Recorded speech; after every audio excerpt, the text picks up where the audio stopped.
Welcome back to the channel. This is how I made $4,000 trading unemployment claims buying GBP JPY.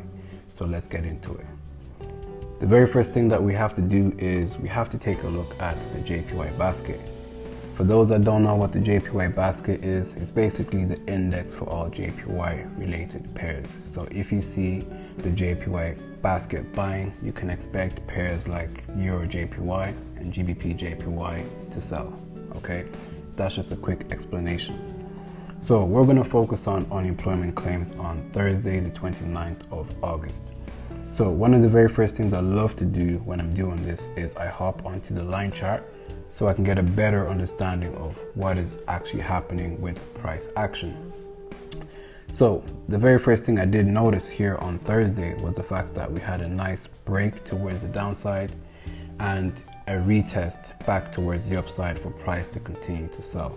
So this right here is what we call a textbook type trade, a textbook setup. It's literally A1 break and retest.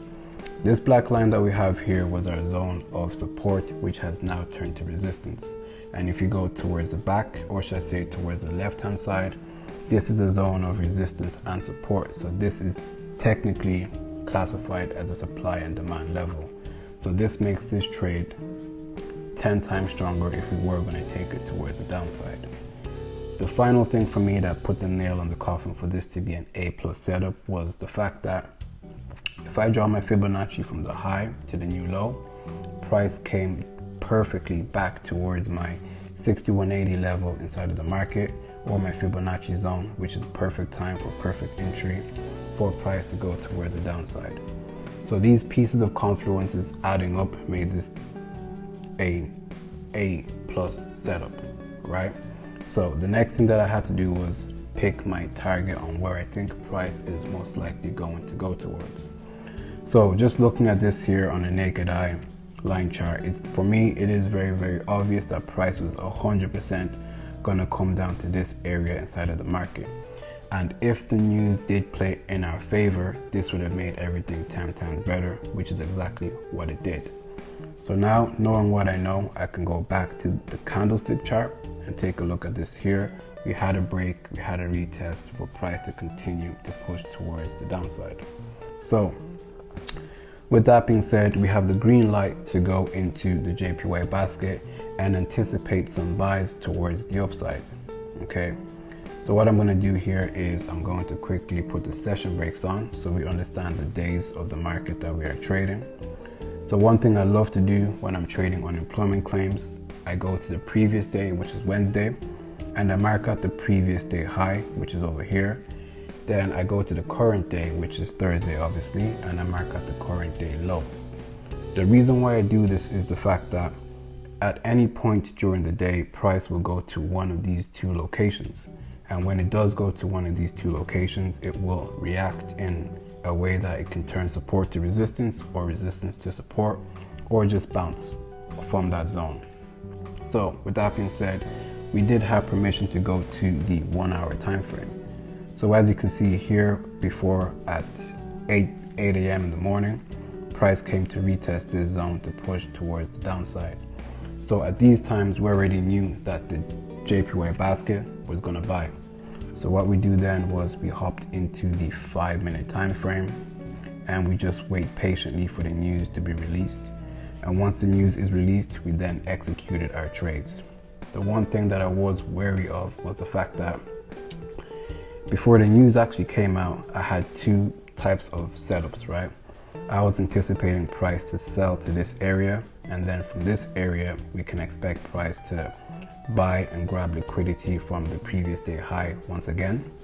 However, that didn't happen. And another thing I would like to add was the fact that we had some sort of pennant pattern forming like so.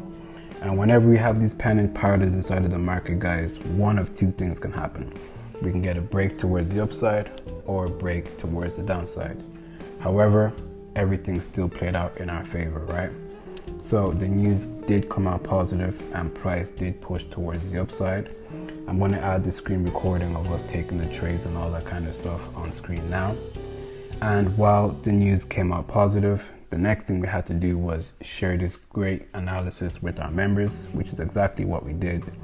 So at 131, we sent buy stops at 191.100 and TP at 191.200. Literally a quick in and out type of trade. So if I was to put the coordinates here on screen, we took buys around here at 191.100 and a take profit at 191.200, and our stop loss was 191.00. Boom. So obviously I need to go into the lower time frame so you guys can see how this actually played out. So as you can see here, once we get to unemployment claims, like so, boom. This was our trade. As you can see, it even ended up flying towards the upside, making this a nice close enough 1:4. It was a buy stop at this level. Price literally bought straight away, went straight to take profit. If that was missed, the members would have had a second chance to actually re-enter that trade and take it towards the upside. And that's basically how we managed to make $4,000 trading unemployment claims buying GBP JPY. If you guys enjoyed this video, make sure you drop a like, comment, and if you are new to the channel, make sure you subscribe. We're going to be dropping videos every single week. And if you want to be part of the community and if you want to be part of the winning team, click on the link in the description to join us. And yeah, we're going to leave it at that. Let there be peace in the Middle East, and let my brothers and sisters be safe.